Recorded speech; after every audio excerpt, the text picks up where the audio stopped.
Yon, magandang araw mga kaibon, mga kalapatids.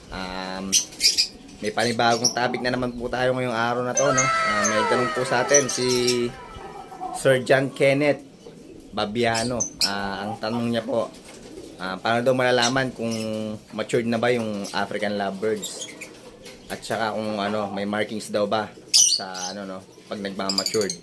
Yon, naganda po ako ng mga ibon dito. Papakita ko sa inyo. Tara.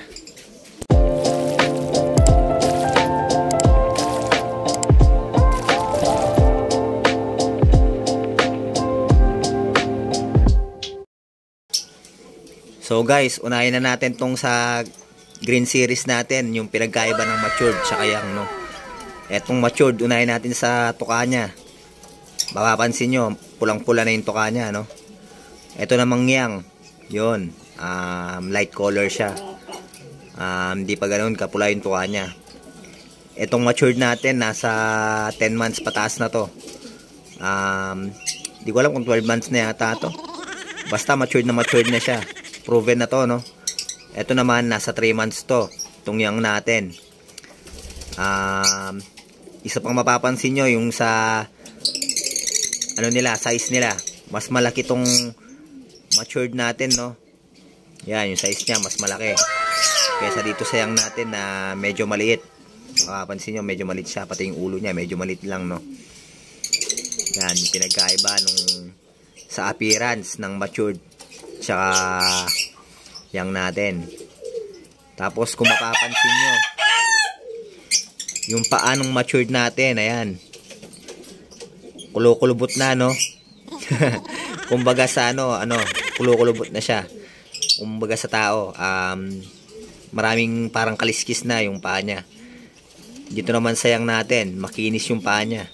Hindi pa ganun kakulubot, no? Kasi bata pa siya. Kaya yun, yun lang yung pinagkaiba nila, no? Sa appearance. Yun lang yung alam ko eh. Tsaka yung napag-aralan ko dati, yun lang. Pero sa Blue Series, no? Yun. Pakita ko sa inyo mamaya yung pinagkaiba nila. Baliktad naman kasi sa Blue Series. Yun, silipin at papakita ko sa inyo. So guys, lipat tayo sa Blue Series. Eto, blue opaline cock natin. Tsaka ito yang, no? Yung sinabi kong pagkakaiba nila, yung sa tuka, no?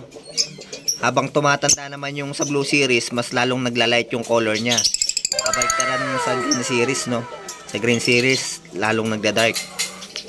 Yan, kung mapapansin nyo dito sa yang natin na African lovebirds, medyo madilaw-dilaw pa yung tuka niya. Kumpara dito sa matured na, no? Talagang totally light na yung kulay ng niya, beak niya, yung tuka niya. So sa Blue Series, ganun din guys, no? Yung pinagkaiba nila.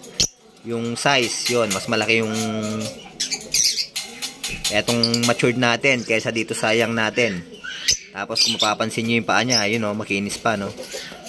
Kumpara dito sa Blue Series natin na kulukulubot na.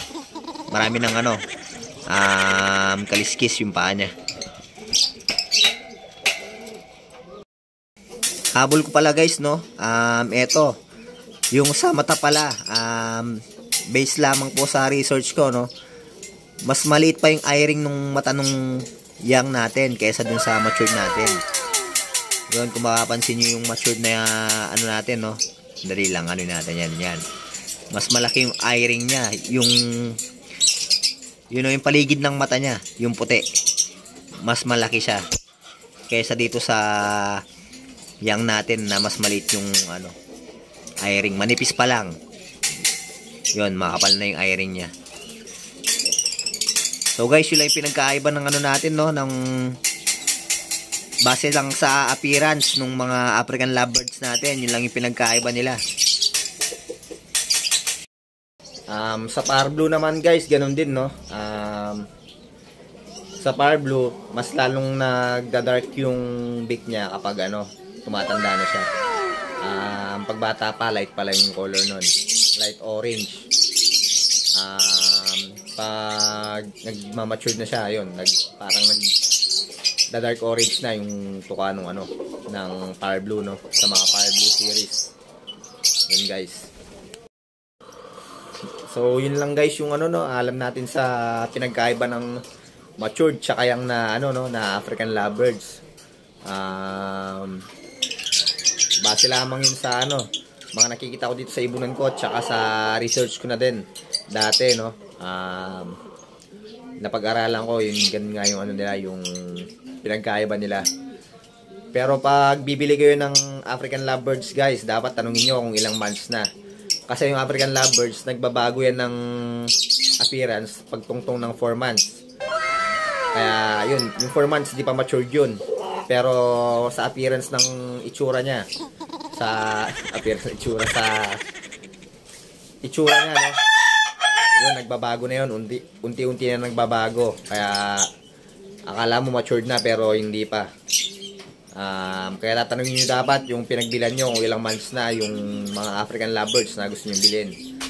Nagmamature ng African lovebirds natin, yung hen, 8 months pataas. Sakak naman, 6 months pataas, no?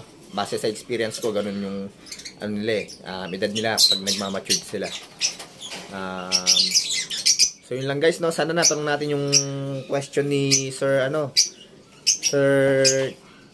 John Kenneth Pabiano.